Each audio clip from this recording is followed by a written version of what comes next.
Dạ vâng, xin được cảm ơn các bạn đến từ tỉnh Lào Cai đã hoàn thành xuất sắc phần thi của mình. Theo như tôi thấy thì các bạn đem lên trên phần thi của mình bao gồm rất là nhiều loại hình và cũng nhiều loại trang phục khác nhau. Thì mong rằng các bạn đưa một điều gì đó đến cho khán giả chúng ta. Lời đầu tiên thì xin thay mặt đội văn nghệ sinh viên Mông Lào Cai gửi lời chúc sức khỏe và hạnh phúc đến tất cả đến ban giám khảo, quý vị đại biểu, tất cả mọi người đang có mặt tại ngày hôm nay. Chúng mình đến từ Lào Cai, nơi ở đây có rất là nhiều trang phục đa dạng, ví dụ như là bộ mông của Sapa, ví dụ như bộ mình đang mặc bây giờ, có bộ đến từ Simacai và Mường Khương. Bộ mông Sapa thì như các bạn đã thấy là màu đen là màu chủ đạo và được dệt bằng vải lanh.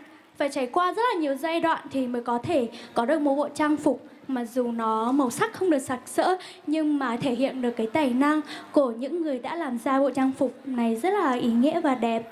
Và tiếp theo đó sẽ là bộ trang phục đến từ Simacai. Chúng ta có thể thấy màu sắc rất là sặc sỡ và đẹp đẽ, có chiếc váy dài và rất là đẹp, thể hiện sự dịu dàng của những người làm ra và người đang mặc trên mình bộ trang phục đó. Một bộ trang phục nữa hôm nay chúng mình muốn đem đến đó là bộ trang phục đến từ Mường Khương, cũng không kém phần màu sắc đa dạng và đẹp đẽ.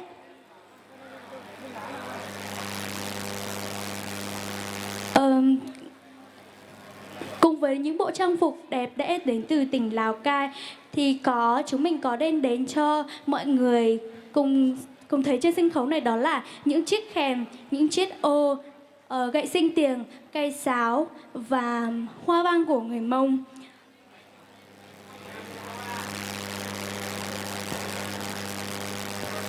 Các bạn cho một tràng pháo tay thật lớn để cho bạn được không ạ? Thật ra thì mình cũng hơi hồi hộp một chút nên là nó hơi vâng.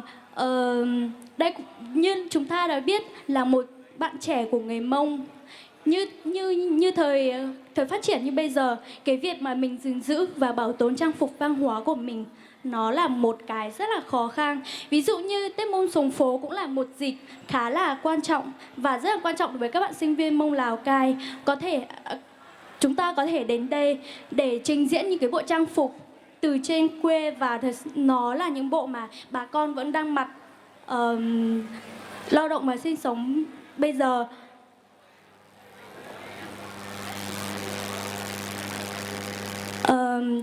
Cây khèm là cái cây khèm gắn với người Mông. Chúng ta đi đến đâu chỉ cần nghe thấy tiếng khèm là đó chúng ta biết đó là người Mông. Sinh tiền cũng là một dạng đạo cụ rất là phổ biến ở Lào Cai.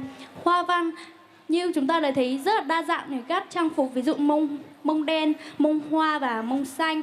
Tuy rằng chúng mình đến đây không đưa được hết tất cả các dân tộc, trang phục của các dân tộc lên đây, nhưng mà đây cũng là những cái bộ trang phục mà phổ biến và phổ biến của người Mông Lào Cai. Phần nội dung của chúng mình còn có rất là nhiều thiếu sót nên là cũng kính mong ban giám khảo, quý vị khán giả, tất cả mọi người đang ở đây hiểu biết về văn hóa của người Mông, về trang phục truyền thống của người Mông, cũng góp ý để lần sau tiết mục của mình có thể tốt hơn ạ. Mình xin hết. Vâng, xin được cảm ơn các bạn đến từ tỉnh Lào Cai.